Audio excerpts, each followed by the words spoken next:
सुनाई। जालौन गए जब अगस्त में, तो जब अपनी उनको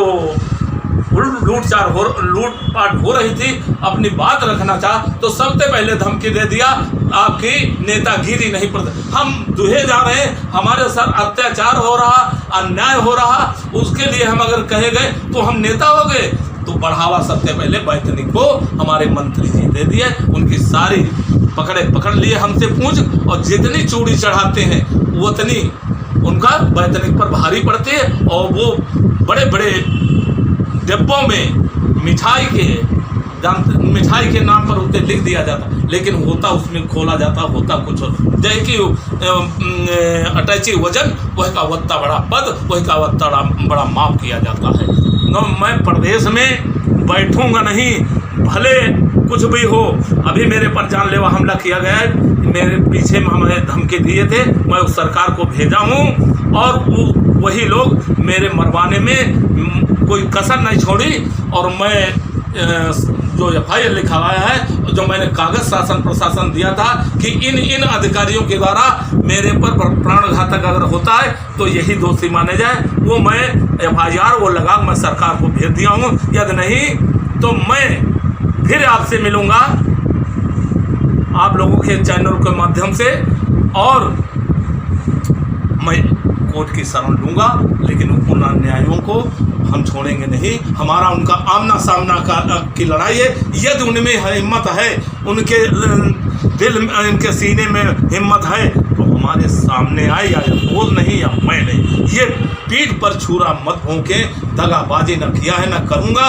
और मैं चैलेंज करता हूँ, सामने आए मेरे उन लोगों को मैं यही। और रंजीत सिंह जैसे लोग DIG जी को मैं श्रीमान कहता, लेकिन श्रीमान कहते मुझे शर्म लग रही। यदि इनके पास देख लीजिए कि 8 मकान है, जिसमें 2 इनके नाम, 6 इनकी बीवी के नाम, तो कहीं DIG साहब की वाइफ बन गई, तो कहीं बिटिया बन गई, तो कहीं तीसरे की वाइफ बन गई।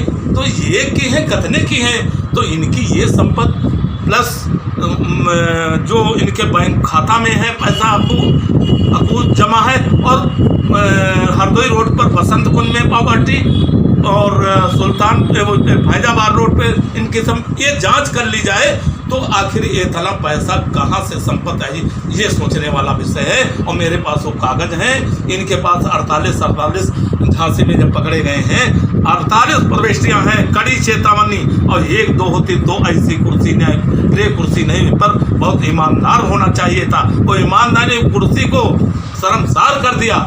और इनको पैसा चाहिए, होमगार्ड कितना बेइज्जत हो, चाहे वो जालौन ले लो, चाहे लखीमपुर राजेंद्र मिश्रा को ले लो, इनकी तार किया। क्या अपने जवान के साथ अन्याय हो रहा, इनको कार्रवाई नहीं करनी थी? क्या माननीय मुख्यमंत्री जी को नहीं अवगत कराना था?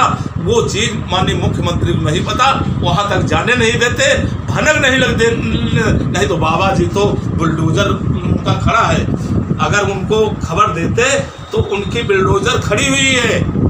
तो ये हमारे माननीय मुख्यमंत्री के पास तक नहीं, मंत्री और ये प्रमुख सचिव DG वहाँ जाते हैं, साफ सफेद झूठ बोलते हैं कि होमगार्ड का बहुत अच्छा कार्य कर रहा, जैसे मजदूर बना पूरे प्रदेश में पेड़ लगाए। लेकिन पेड़ की गिनती पूछ लो, अगर जनगणना करा ली जाए तो शायद 100 में 2-4 पेड़ बचे हों।